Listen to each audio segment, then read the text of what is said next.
This is the most important thing that you need to do. You need to have a core branded online destination. I usually recommend a blog, but if you're not a writer, that probably won't be the best idea. So you have to choose what's best for you. But it has to be some kind of social web tool where people can engage with you, learn more from you, and build a relationship with you. So set that up. Start getting some content out there. Start developing an archive of who you are and what your brand promises in that core branded destination. From there, you can spread out to different areas. Add a YouTube channel if you like to create videos. If you give a lot of presentations, add a SlideShare account, show your presentations, get on Twitter, start talking to people on Facebook. You know, just start with that core branded and then spread the tentacles. So once you've got your core branded destination, you know what your brand promise is from doing the brand perception snapshot earlier and figuring out where you want to be, who your target audience is, how you want to position yourself against your competition. Go out there and find your best audience. I offer tons of links to tools you can use to do everything in this presentation in my book, 30-Minute Social Media Marketing. I didn't write them all in here. There's too many to even suggest. But the goal is, the web gets more crowded every day. Your efforts are useless if you're not talking to and getting in front of the right people. So you need to take the time, as you're building that core branded online destination, you need to also be looking for your best audience. Start doing some Google searches. Use the keywords that your customers would use to find a business like yours, to find products like yours. Then follow the paths of the results that those people get. See where they're spending time. If you follow the same route that they do, you're going to find them. They're somewhere out there. Go to your competitors. Start seeing what they do. Check out your competitors' LinkedIn profile, their Facebook friends, their Twitter followers. Start following those people too. You know, use that info that's publicly out there to your advantage. Step 2, your content is key. You can't just put up anything. What you say really is the most important key to your social media success, to build your brand on the social web. You have to be honest, you have to be transparent, you have to be human. You have to let your personality shine through. You have to be a real person. It's just like networking and talking to consumers in front of themselves. I had a client once who said something to me that I thought was so profound. She said, 10, 20 years ago, businesses would have killed to have this huge audience of people who are interested in what you have to say, who have already expressed their interest in hearing from you. They would have killed to have those people sitting in a room in front of them so that they could talk to them. Well, guess what? You have that on the social web. You're just lucky enough that you get to sit in pajamas in your computer or in your home.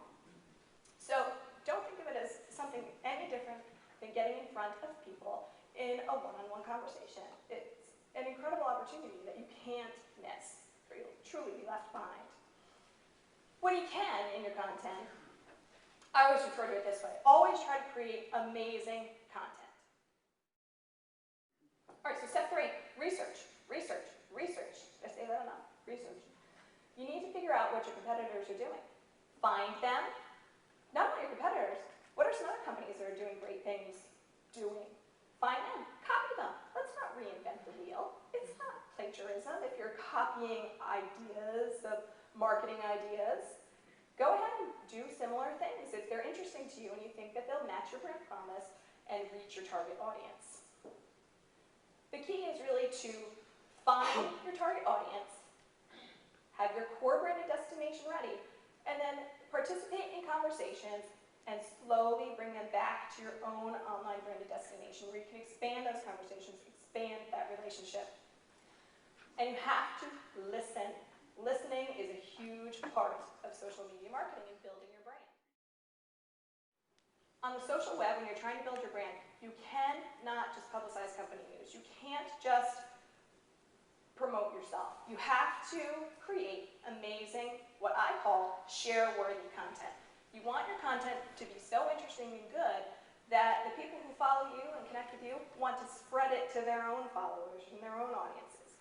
This is how, in time, you get all those tentacles out there even further and get more and more people aware of who you are and talking to you, and hopefully following those links back to your core branded online of it this way. If your social media participation is 100% self-promotion, no one's going to want to talk to you. You're going to fail.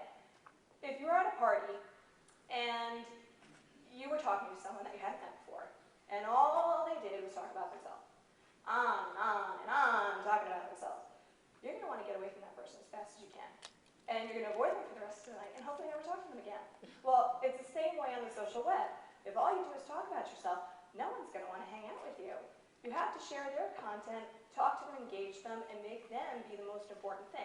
And that's why indirect marketing is so powerful on the social web, because it's not so much the promotions and discounts that you put out there. Those are great short-term tactics, but they're not going to sustain your business in the long term. It's the relationships, the brand loyalty, and the brand advocates that you create through those relationships that will build your brand over time and create sustainable long-term business.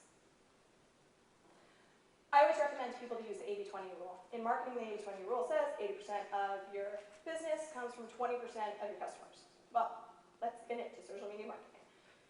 I say 20% or less of your participation should be self-promotional. 80% or more should not be self-promotional. If you follow that rule, even if you're only online for a half hour on the social web, that's okay. But spend 20% of the time self-promoting, make sure the other 80% is not self-promotional. We've talked about all this stuff, and you're still wondering, all right, but how can my business benefit from social media marketing? I don't operate it online, I have a very, very local business, yada, yada, yada. Well, guess what? You can. It's because of a little something named Google. How do you find a business or product when you need it? What do you do? Yeah. Do you get the Yellow Pages app? No, I don't think so. Chances are you're gonna log on your computer, type in Google, it's not already your homepage, and type in your keywords to try to find a business like yours. So, the reason why every business can benefit from social media marketing and brand building via the social web is a little something called search engine results. It's about entry points. It's something that I refer to as the compounding effect of blogging, but truth be told, it's the compounding effect of any form of social media participation. And so think of it this way.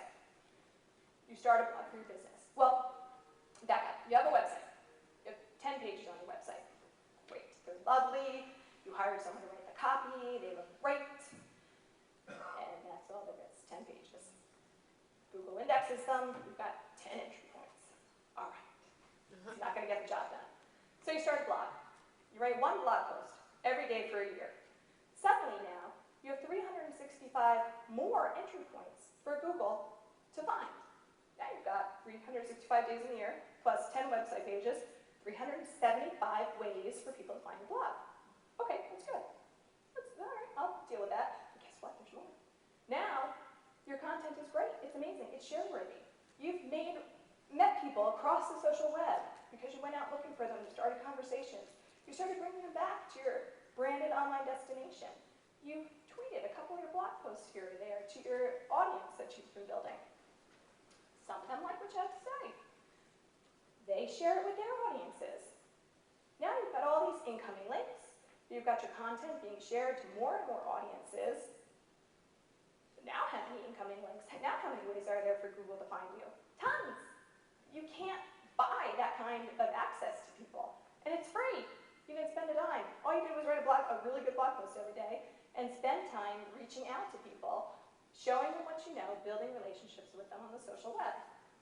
Now, if you spend time actually SEOing, learning a little bit of search engine optimization techniques and writing your post to help that a little bit, now you've got even more chances of getting really good results for your keyword searches on Google. This is fantastic. It's amazing to me that not every small business owner is doing it. How could you not?